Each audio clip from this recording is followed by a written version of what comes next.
Today, I want to talk to you about how I stopped self-sabotaging, finally got out of my way, and moved towards the life that I want to live. Because there is nothing more corrosive than self-sabotage. You have a particular direction you want to go in your life, whether that be wanting to accomplish financial freedom, creative freedom, wanting to be in a relationship that leads to marriage and having a family. There's a certain path you wish to go in. But every single time you're either working towards it or getting close, maybe finally even touching it, you ruin it.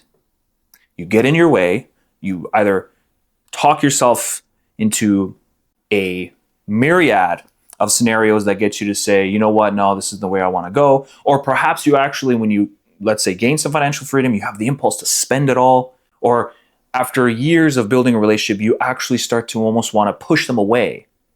And this feels almost like this weird impulse within you, this itch. And not only does this destroy your outer world, leaving you stuck where you've always been, but more importantly, this is destroying the relationship with your inner world. You will lose trust in yourself, and then this begins the downward snowball effect. Now, I have a very deep understanding of this because I myself am a self-sabotager, and I have been for a very long time. When I was competing in Brazilian Jiu-Jitsu, and I managed to accomplish over 30 medals, 90% of them in gold, and I did very well. But along the way, it was an absolute teeth pull to try to get myself to stay aligned, stay focused, stay concentrated. Don't let the voices get in. Don't allow that itch to cause you to make decisions that I really will regret. But I've also managed to actually get myself out of it here and there throughout those years, which then eventually led me to opening my own facility. I have a business generating 6 figures per year. Again, still challenging to manage my self-sabotaging habits. But along the way, along the years of struggle, I figured out a few things that I want to share with you. Self-sabotage falls into a very simple breakdown. Of course, it's very complex person to person, but overall, it's essentially the inner world is in conflict with the outer world. So let's use an example of, I will forever be a loser. That's a particular narrative you have. It's a complex, if you will. And this began perhaps at childhood. Something happened in your upbringing, maybe in a relationship with your father, your mother, your friends, your siblings. Something over time has formulated this belief system, these set of emotions that have formed themselves into a very, very tight knot that then over time shapes your identity. It starts to actually build context in your life. You map it towards things. You start proving it right. However, there will come a day when you want to actually disprove this belief system that you are not a loser. And you want to actually escape and do things that you feel excited about. But you notice that every time you try to move towards it, that's when the sabotaging begins. But why is that? Because the identity you have been forming, not your fault, it's just part of living, that's just life. The identity that you've been forming is essentially saying that path is not safe. We don't know what lies on the other side. And at a very deep, deep primal level, and it's sad to say, but as human beings, we would prefer predictable failure because at least there's some control there versus trying something different, moving in a different direction, and maybe that not working, and that being just too blunt of a message. It has too much impact, and that signals to you, to your brain, to your ego, that this is not safe. We can't do it. And so instead of just quitting, we'll do something like get in our own way or procrastinate a particular task or ignore the messages or concerns from the people we love. And eventually we can just excuse it and put it on that. Therefore, we can absolve ourselves to some degree. You will feel relief, but you will almost always feel angry at yourself. And the trust erosion begins. So how do we actually start to curb this? So the first thing you have to understand is you need to be aware of this narrative. There's no way you can move forward without doing this first step because it essentially puppets you. It dictates what you see, what you interpret, how you understand things. And so you can't skip the step. There's no amount of self-help books you can read that tells you to say positive mantras or says to you to just go lift weights, it won't be enough. You'll find yourself repeating the same things because you need to understand what's going on behind the curtain. Once you can understand what's going on behind the curtain, then you can begin to move into the next step. This will be one of the more difficult parts of the process, but it essentially will require you to push past your comfort zone. By that I mean you have to genuinely risk failure. You have to genuinely put yourself out there.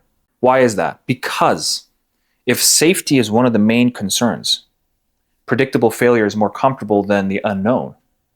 You have to step into the unknown and start to see that it's really not that bad and that you're going to be stronger than you think you actually are, which is always the case. And even if you blunder, when you come back, you will still always feel a sense of pride.